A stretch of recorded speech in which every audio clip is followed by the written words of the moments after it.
Good afternoon, everybody.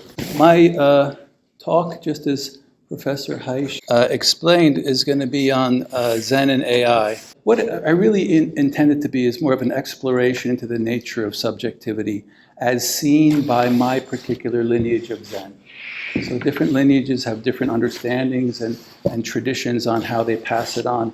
My teacher, Joshu Sasaki Roshi, was fairly unique in that he had a philosophical dimension to the teaching that he gave us as well. There was still all the no thinking and just doing and learning to manifest in a way that doesn't use thinking, but he also paired that with this wonderful philosophical tradition.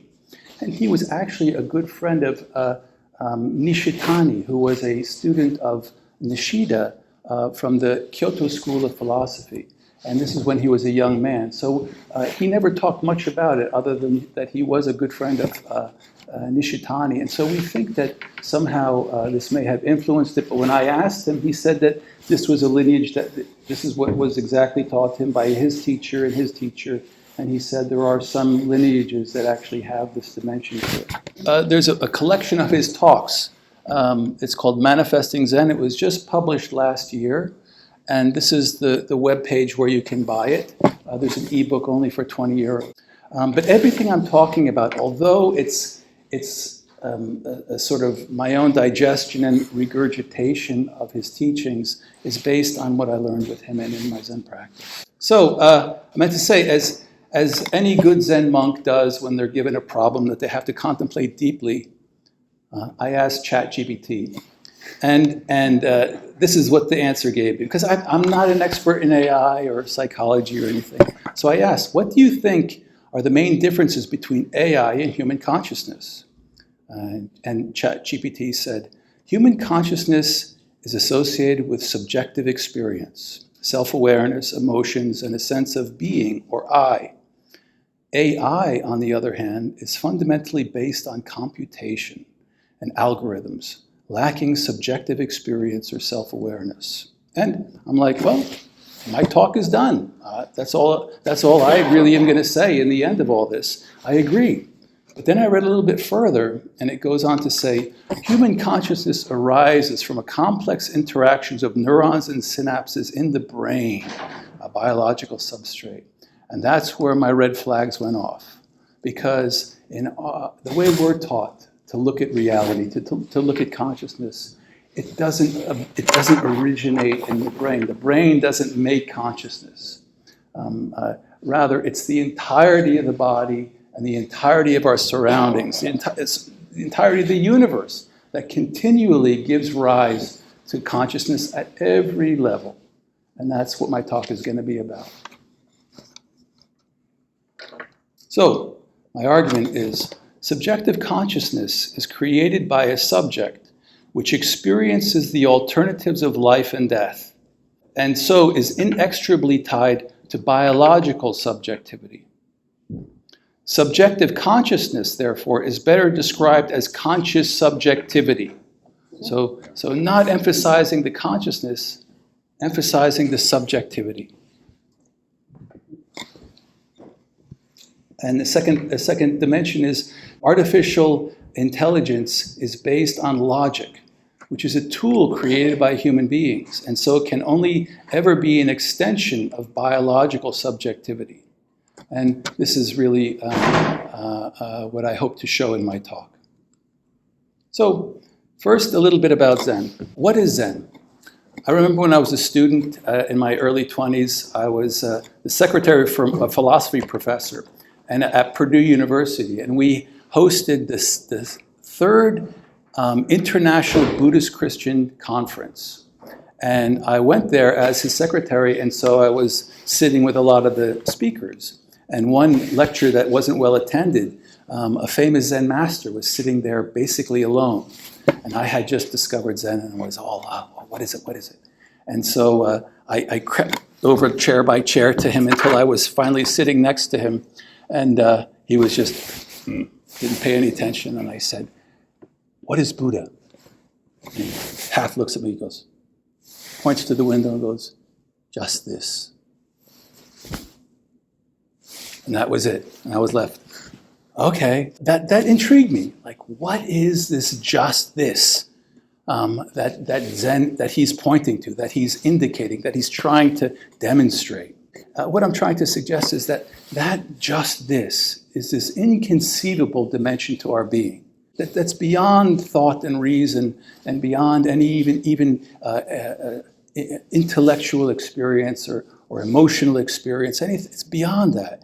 It's that which underlies everything.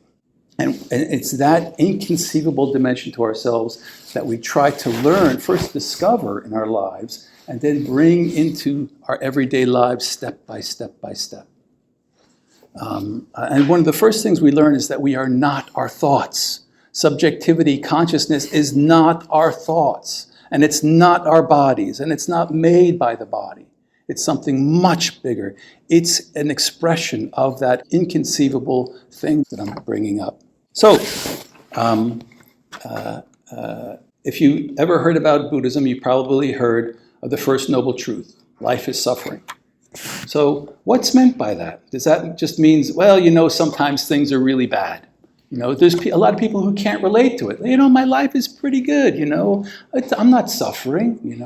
But that's not really what we're pointing to in that phrase, in that truth. What we're pointing to is that everything that you ever do, the good, the bad, everything that you ever love, everything that you ever achieve or fail to achieve, it won't last. It's going to be gone, and you'll never get it back. And so, especially for the older people in the crowd, yes, you realize that people you have loved have lost, things you've done have disappeared, or just, and what are you left with? It's just, you're left, what happened? This thing was beautiful, and now it's gone. And this is what's so sad. So it's the fact of impermanence. So once we brought up this first noble truth, why don't we cut to the chase? What is Buddha? What is reality?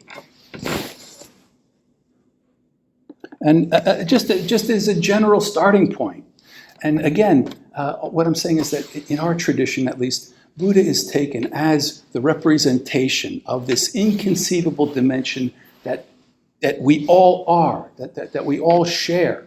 The thing is, how do we go about making this inconceivable dimension to ourselves in some way conceivable?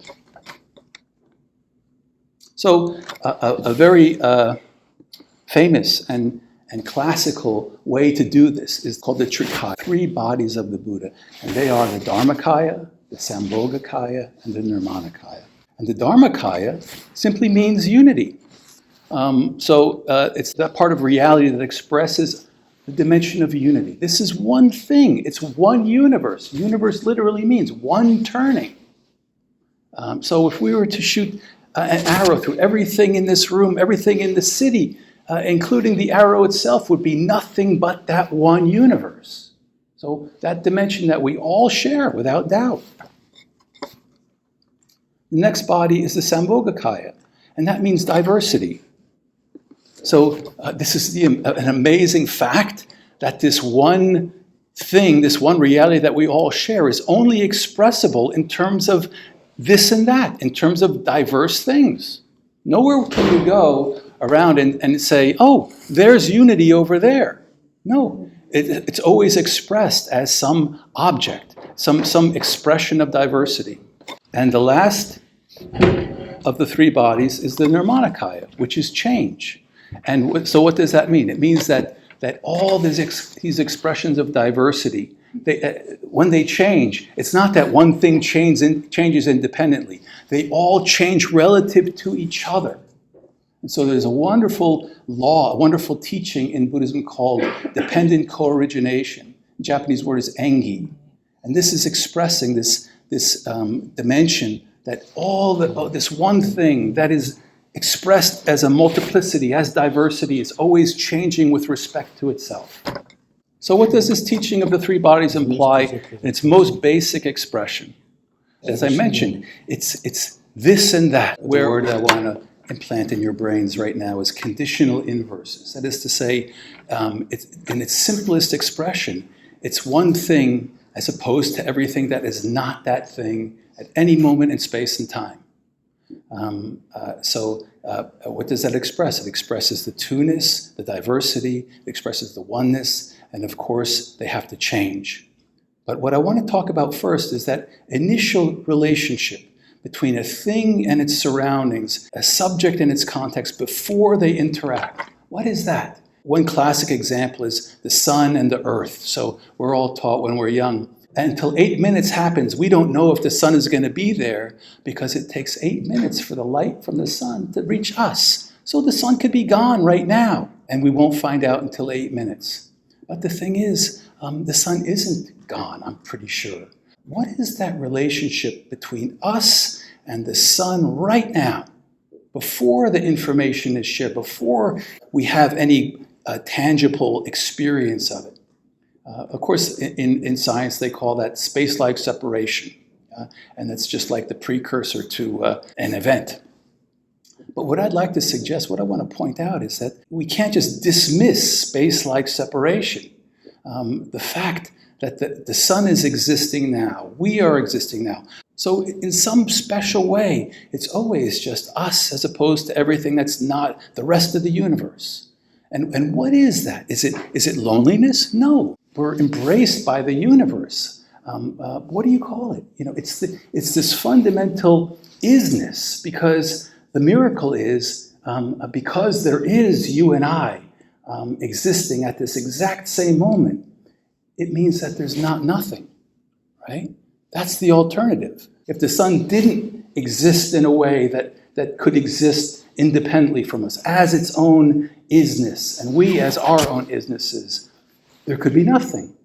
But there is something. And that's a big deal, right? There's something rather than nothing. And then from there, once we appreciate and acknowledge it and use this part, then we can start to make a more accurate description of what we're going through. In some way, what I'm talking about, it's a pre-subjective state. And these two opposites that I mentioned, the sun and the earth, or this and that, in Zen, the classical way to describe those is as guest and host. And we actually do koan study involving these two fundamental, opposing yet complementary principles. But you can find guest and host in everything. Everything is just the activity of guest and host interacting. But, of course, the light from the sun does reach us. So what then? Well, subjectivity happens. That's what I'm saying. So information is created through interaction. And I'm saying that's the real essence, the real nature of subjectivity as we normally understand it. But it's subjectivity in the broadest sense possible. So I want to diagram this. I'm trying to really look at subjectivity in an intellectual and analytical way. So here we have a white circle and a black circle, right? And let's pretend that the whole universe is just this black and white circle. That's it. That's all there is. But just doing that, we have created unity because black and white define each other through their diversity. But they're one because they make up one system. If there was just black, there would be nothing, right? It would just be black. If there was just white, there would be nothing because it would all be white. So this illustrates the first two bodies of the Buddha, but the third, of course, is change. We have to make sure that that's involved too. So to change this black and white circles, what happens? If there's just those two circles, they have to go into each other, right? They've got to interact. And what happens? We create this subject between them. So together with the subject, though, is born their context. And the context has the remaining character of white and the remaining character of black. But the subject is unique in that it shares in both. And so finally, black and white can understand each other. And if I'm just the sun and I haven't seen the earth yet, although the earth is there, I can't know the earth, right? And if I'm just the earth and I haven't seen the sun yet, I don't know if it's there or not, but it's not till they overlap and we get sunshine on our shoulders, like John Denver said. Then we know that the sun is there, right? It's the same here. So that experience of creating sunshine on us is the subjective.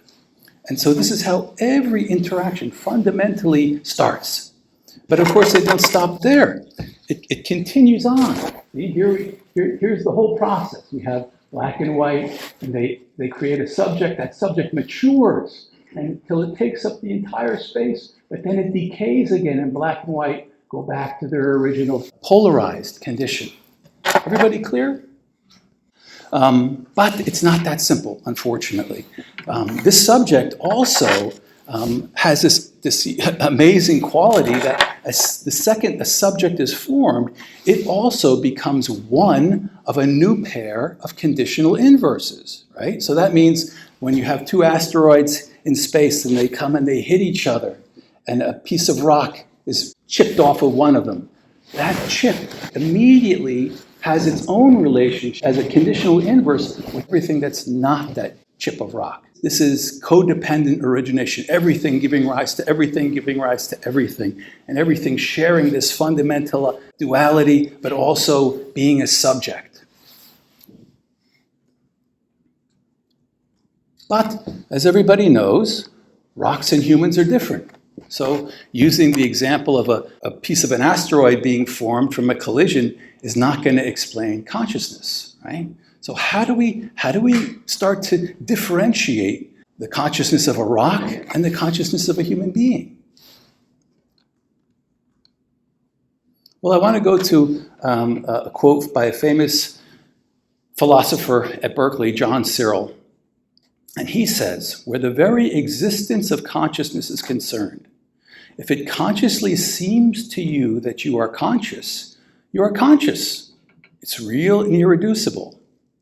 And I agree with this, of course. I think it's a beautiful statement and very poetic in a sense. But I underline the word seems here. Consciously seems to you that you are conscious. What is it to seem to be conscious? Is it a thought? Is it just, you just have to form that thought, I am conscious, or otherwise you're not conscious? Or if you can form that thought, I am conscious, you are conscious? No, it's much, much more than that. So of course it's not just a thought. The famous philosopher Thomas Nagel brought to the world's view this idea of qualia, this idea of human experience or individual or any kind of creature's experience of the world, experiencing red as a human, experiencing red as a bee, two different things. But they all are qualified, they're all characterized by this ability to generate qualia.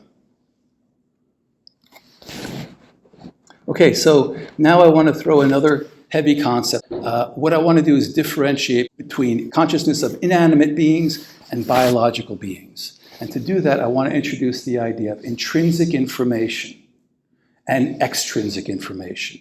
So intrinsic information is directly formed by physical processes. Doesn't matter what it is. Directly formed by physical processes. And extrinsic information, by contrast, is projected by one subject upon another. Okay, so let's try to unpack that. That's pretty heavy, I know.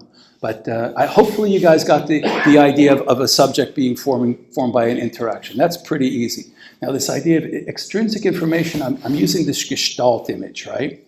And everybody's familiar with that, I'm sure. So do you see a vase or do you see two faces, right? That's the big question.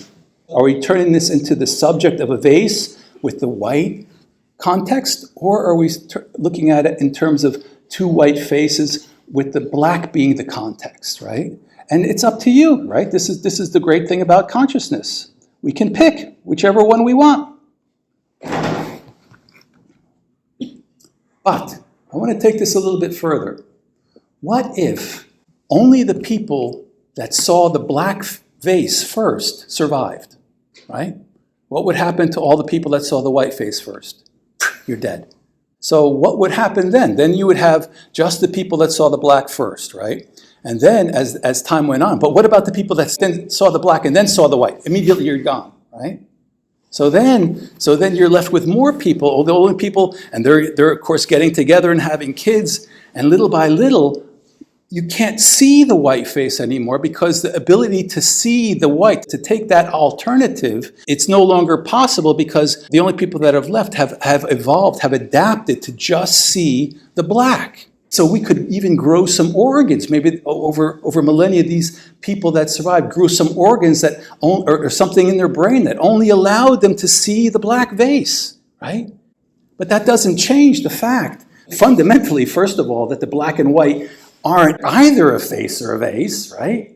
But this is my idea of it gives you a sense of where this idea of extrinsic information goes, to be able to project subjectivity onto your surroundings, either inner or outer, as I'll show you. Does that make sense? Okay, so let's take another look at that. So how do we do this? How do we project subjectivity onto something? Well, what it is we, as I said, we are this and that. We are born from the entire cosmos. Here we are. Here's our bodies, right? And then we, as conscious beings, can project subjectivity onto a chair, right? So out of my total context, inner, or it could be inner or outer, it could be a thought, it could be an emotion, whatever. Out of my total context, I'm projecting subjectivity onto that chair. Now, it's just me and everything that's not me. But I'm projecting subjectivity onto that, right? And so this is the basic idea. But see, rocks can't do that, right? Computers can't do that. Nothing can do that except biological entities. So I want to try to make our diagram a little more complicated if it wasn't complicated enough, to show this kind of relationship. So what happens is, of course, we see here the basic subject-object, being formed here on the left. But then, and then simultaneously, it's also its own conjugal opposite. But then what happens? So in the case of a physical organism, there's a special relationship formed between the inside and outside, the subject that is formed, right? That special interaction happens between the body of the organism and its surroundings.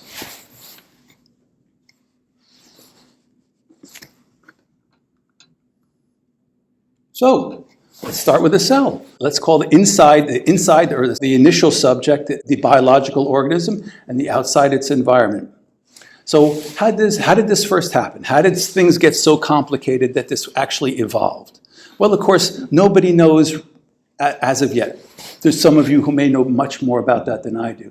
But one theory is that, there was a strand of RNA molecules that somehow made a circle, right? And then it was somehow, through the way it interacted with its environment, was able to replicate itself. And so this could be one way to explain how this initial capacity to regulate your inner and outer environment comes about. I don't know for sure, but all I know is that it happens, right? So this particular type of interaction between inside and outside results in the preservation of the original inside and outside relationship. In that sense, it's a form of regulation. By regulating the conditions that give rise to itself, it perpetuates indirectly its own subjective condition. Now that's a lot to swallow, right? But hopefully it makes sense. So regulation regulates the conditions for its own perpetuation, or it doesn't, right? So if it does, it lives. If it doesn't, it dies, right? And then the next generation of the capacity to regulate, the next thing that's formed by that organism and its surroundings also has to be able to regulate in a new way the new condition between inside and outside. If the regulation works, great. If it doesn't, you die. So every time, every new organism, every new inside and outside has to create the alternatives of life and death. It's not just that you live, right? The organism lives. No, that organism has the chance through its action to either live or die. That's what's perpetuated. Because once you die, the dialectic is gone. You're just dead. You're inanimate. So this regulation is what I'm saying is equivalent to extrinsic information. That's the process. That's the form of regulation. And another way to understand extrinsic information is the creation of tools. So, of course, this continues over countless generations. The systems that regulate well continue. Those that do not pass away. And every moment of regulation it's pivoting on the question of life and death, survival or failure. So, this idea of tools needs to be brought up. The idea that tools, and hopefully that little exercise with the Gestalt image primed you for this a little bit. So over generations of inside and outside, this kind of special relationship that's formed, what's formed are greater and greater capacities to regulate more and more differences between inside and outside. So as I said, you grow appendages, or a little single cell may grow certain organelles on the inside, or it may grow a way to motivate itself through forward or backward or whatever. It doesn't matter. It's always trying to regulate. It's always trying to, and that regulation is just the way to interact between the two conditional opposites. And that regulation in every form is not only a tool, I'm also suggesting that the act of regulation itself is conscious subjectivity. So this is interesting because although it regulates and regulation creates extrinsic information, behavior, that is regulation itself, is intrinsic. That is to say, our inside and outside create. That's what it does. It's created directly by physical processes. It's not projected onto something, right? So that's the big difference. Here we are, like our capacity to regulate and use every tool at our disposal is given to us through this physical process. It's not projected by another subject. But regulation itself, this is interesting. So regulation itself doesn't perpetuate itself directly, right? Every behavior has to pass away. Every form of regulation, every expression of your personality has to pass away in order for the interaction to happen. That is to say, inside and outside must negate each other and the regulation along with it to have this experience of connection, right? This creation of a new subject and object.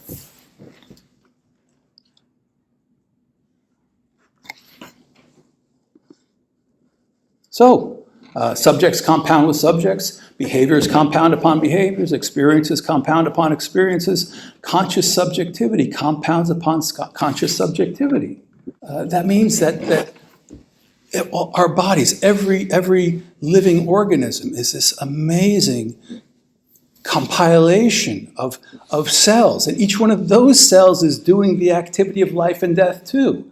And so there's this amazing amalgamation, this composite, this building upon subjectivity, conscious, regulation upon regulation upon regulation until we get to us, right? And human beings are the supernovas of conscious subjectivity, right? We can project subjectivity on almost anything in the outside. We can cast subjectivity on almost anything on our inside, right? Either the physical inside or mental inside, doesn't matter. Like nothing else can do that. You walk a cat by a television, it cannot project the subjectivity of a television to the degree anywhere near to what we do, right? It can't do it. And it's all a matter of complexity. And all of this is just the ability to create tools. We're creating tools, projecting subjectivity. Again, I want to touch on these different tools. So the body itself. This is what's formed first and foremost. And there's all this regulation going on, all this shape that it takes, unconsciously. Nobody does that. But then we take that and we build upon that and we make direct actions using those things. And then we've created more tools, secondary tools, that help us express direct actions, like rakes, spoons, language, clothes. Then we actually create tools to replace direct actions, bridges, tunnels, buildings, plumbing, right? And then we actually create tools used to indirectly replace direct actions. Indirectly. So money. Money is nothing, right? Until you give it to somebody and they give you a diamond ring, right? Math is not something. It's just the way we use to describe something. It's a formal language. Logic in the same way. It's a tool a mental trial and error, right? Logically, if we just do this, we don't have to try it all physically, right?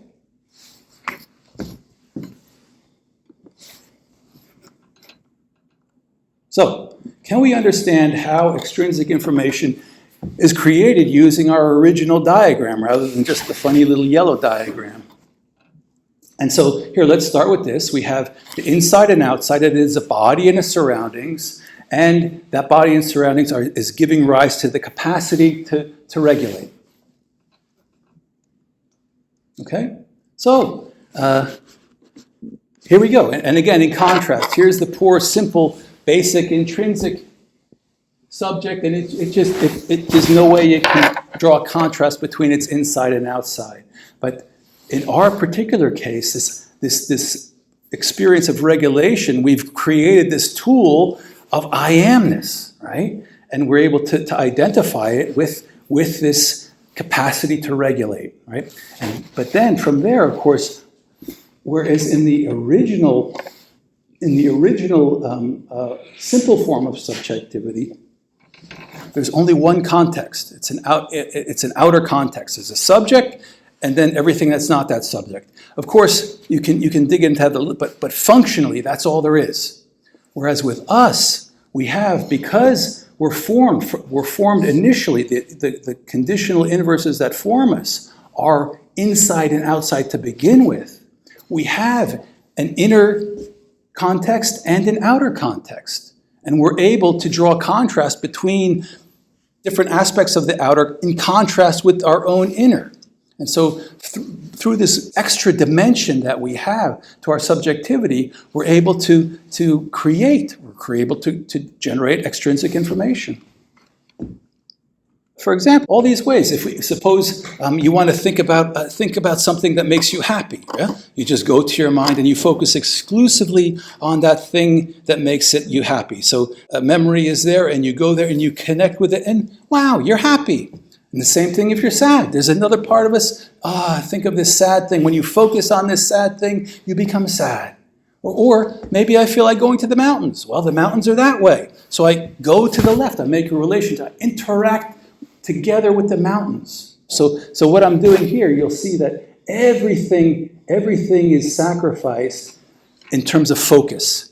So the self disappears, the surroundings disappear, in order to focus, right? And everybody's had this experience of when you're doing something you really like, you lose yourself. Everything else disappears. And that thing becomes the subject, right? And you are the context, right? So we have this ability to project subjectivity, and when we do it completely, everything else becomes the context. So let's take it through a little Zen. Let's try to put the whole thing together. So we have here for number one. Here we are. The body has created the capacity to regulate itself, and then the self has discovered that it has an inside and outside. It's I am here, and then it decides. You know what? I can't stay here. I'm incomplete. I gotta connect. I'm not sure why, but I gotta connect. And so it decides to go to the inside, to a happy thought. So it focuses on a happy thought, a happy experience, and it goes, remember that time, that Christmas so long ago, that was the best, right? And everything else disappears. But that's just but then so this is just a setup to do this, right? For inside, outside, and self to completely disappear in the experience of remembering that Christmas day, right? Everything and so you bring that into reality. You're manifesting this as information, right? But of course, the only reason you do that is to be able to survive, right? If every time I thought of a happy Christmas day, I died, I wouldn't do that anymore, right? And from that experience, My body and surroundings are reborn. Yes, my body has survived. It's thrived from that experience. And now what happens? When ready, it generates again the capacity to regulate the next moment. So, everything is regulation. Conscious subjectivity is based on regulation. And so you could say, I regulate, so I can continue to regulate. That's the interesting thing. So regulation, that is consciousness, is its own validity. This may sound a little like John Searle, remember? Consciousness validates itself. The way to validate consciousness is only by the intrinsic creation of regulation, the intrinsic creation of conscious subjectivity. So I think, therefore I regulate. So I am is just a thought. It's nothing. It's just an extrinsic tool that we've thrown out there, right? But you think because you can regulate, right? Regulation is all behavior. Behavior is how we are trying to survive in the inconceivably complex way that only humans can do. So we've created this whole world, right, of extrinsic information, and we don't even know that everything's created so that we can live, right? That's the whole point. So, what is regulation? Is regulation an object? Is it a behavior? Is it physically real? Show me regulation. It's not a thing. But yet, it is an intrinsic subject. It's formed by physical processes directly. So, in that sense, it's a non-physical intrinsic subject.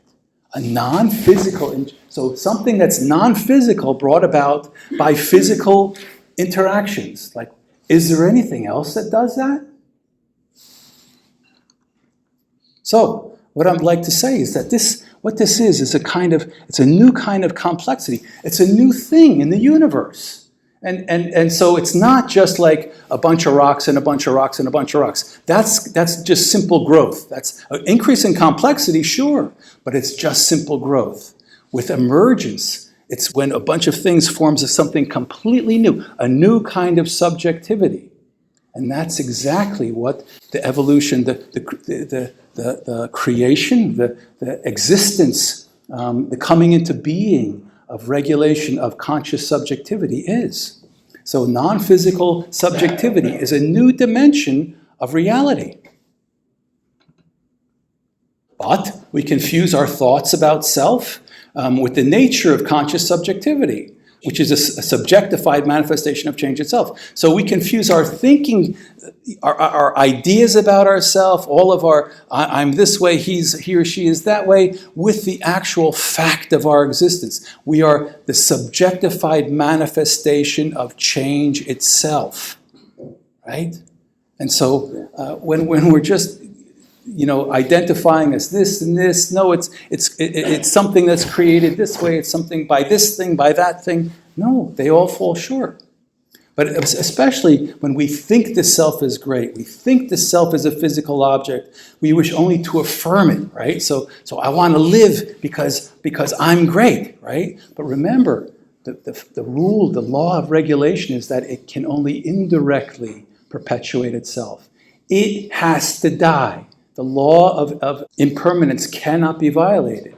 So we, the self, my personality this moment, has to give itself away, has to manifest. Otherwise, what happens? I suffer from the fact of life and death. Remember, the first noble truth, life is suffering. That's how you suffer. Right? So, the real job of conscious subjectivity is to negate itself without being tied up by its own mental projections. Accept both life and death as our content. And I went to a Chinese restaurant with my Zen master one time, and they had the big fat Buddha there, of course. In Japan, you don't see so many of these. But we were like, oh, Roshi, look at that's not Buddha. He goes, that is Buddha. He said, this represents Buddha completely embracing, having the whole universe as its belly, right? And in such a case, there's only the joy of existence itself. All the good, all the bad, you take it all in. And of course, we'd be fat then, right? So in conclusion, where the very existence of consciousness is concerned, just as John Searle again, if it consciously seems to you that you are conscious, you are conscious. It's real and irreducible. I completely agree. But what does it mean to seem to you that you are conscious? This is the point of my talk, to try to give you the Zen perspective on that. Consciousness is the product of living and dying. It is far, far more than simply creating the thought that we are conscious. Consciousness cannot be created nor validated using thought or language. Why? Because they're tools of our own creation. But one final thought. Unless we really clarify the nature of subjectivity, any kind of artificial consciousness we might create without subjectivity could simply just be an enlargement of our own worst traits. An enlargement, we're just making a mechanical ego. An enlargement of the sense of separation, which needs constant affirmation rather than learning to accept and practice its own negation, to practice its own living and dying. We need to be diligent in our investigations. Danke schön.